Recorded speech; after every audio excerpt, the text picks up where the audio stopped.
Hola, mi nombre es Eliana Tovar. El experimento número 6 que realizamos junto con el profesor fue en la construcción de un termómetro. Después, como siempre, vamos a dar algunos datos para entender mejor el proceso. Entonces, primero, ¿qué es ebullición? Entonces, la ebullición es la temperatura a la cual un líquido se convierte en vapor a la presión de un bar. Un líquido tardará más en pasar al vapor cuando está sometido a altas presiones. Una vez pasa este punto, se llega a una temperatura crítica, por encima de la cual el gas no podrá ser transformado en líquido por aumento de presión, es decir, que no podrá ser licuado. A esta temperatura no existe una fase líquida o un vapor definido. Otro término es termómetro. Entonces, termómetro es un instrumento de medición de la temperatura. No es tan preciso debido a que tan solo cuenta con 5 cifras significativas. En el experimento que realizamos, apenas el termómetro que hicimos llegó a 2 cifras significativas. Entonces, podemos decir que tiene un error de una centésima de Kelvin. No es tan confiable un termómetro.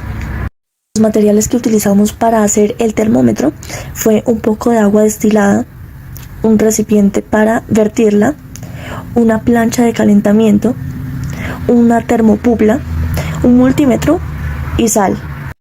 Antes de realizar el termómetro tenemos que saber qué propiedades físicas de las sustancias cambian por efecto de la temperatura y se suelen usar en termómetros. Entonces decimos que al variar la temperatura las sustancias se dilatan o se contraen, su resistencia eléctrica cambia y en el caso de un gas su presión varía. La variación de algunas de estas propiedades suelen servir como base para una escala numérica precisa de temperaturas. Esto lo vamos a tener en cuenta para hacer el termómetro. Para hacer termómetros se pueden usar el cambio de resistencias, el cambio potencial, estas dos van en función de la temperatura o la radiación del cuerpo negro.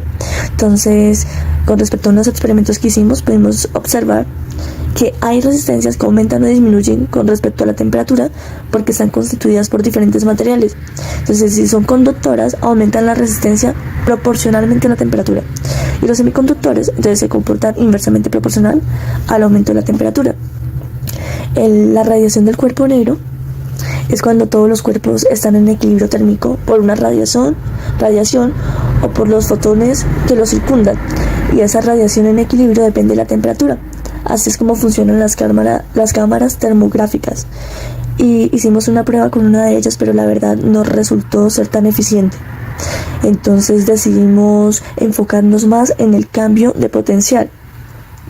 Entonces, al conectar un cable de la termopupla en amperios, se está midiendo una diferencia de voltaje, pero para medirlo con mayor precisión se conecta a miliamperios, debido a que algunos multímetros, como el que tomamos, cuentan con un amplificador de voltaje en este último. La perilla del multímetro la vamos a mover a temperatura y conectamos el otro cable en COM.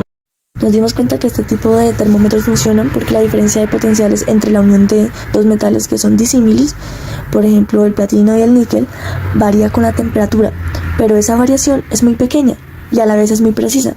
Es por eso que se hacen los termómetros con este tipo de sensores y, como ya había mencionado, con los amplificadores.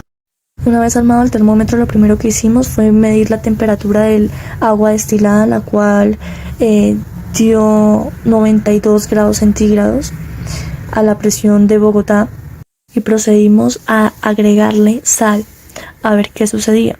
Lo que pudimos observar fue que el punto de ebullición del agua aumentó. Entonces, ¿por qué aumentó el punto de ebullición del agua? Pues cuando la sal se le añade al agua, el punto de ebullición del agua se eleva y el punto de congelación disminuye. Por eso es que en las partes donde nieva se les echa sal a las carreteras y eso, pues para que el punto de congelación baje y pues así no hayan tantos accidentes por la nieve. La naturaleza, hay que tener en cuenta que la naturaleza de las partículas no va a importar. Lo que va a importar es su concentración, es decir, la cantidad, el número de partículas que van a haber disueltas en la sustancia, en este caso pues el agua. Si el medio está saturado, las moléculas del agua se van a mover más lento, disminuyendo en gran cantidad las colisiones y por consiguiente reduciendo la liberación de más moléculas de gas de vapor. Es por ello que se requiere más temperatura para que el agua salada empiece a hervir. Todo lo que acabo de decir está relacionado con las propiedades coligativas. Y pues hay otra, el potencial químico también interviene en este caso. Y se dice que cuando se disuelven cosas en agua, el potencial químico de esta disminuye, es decir, que cambia la energía potencial del sistema y los sistemas tienden hacia la menor energía potencial. Entonces, con todo lo dicho, vamos a decir que la temperatura no tiene que ver con la cantidad de energía de un sistema, la energía interna promedio y la energía cinética promedio de las partículas. La temperatura tiene que ver más cómo varía la energía del sistema por unidad de variación de entropía a volumen y composición constantes. Es por ello que en el experimento tanto la energía como la entropía aumentaban y estas, al ser divididas según la fórmula, pues daban la temperatura constante.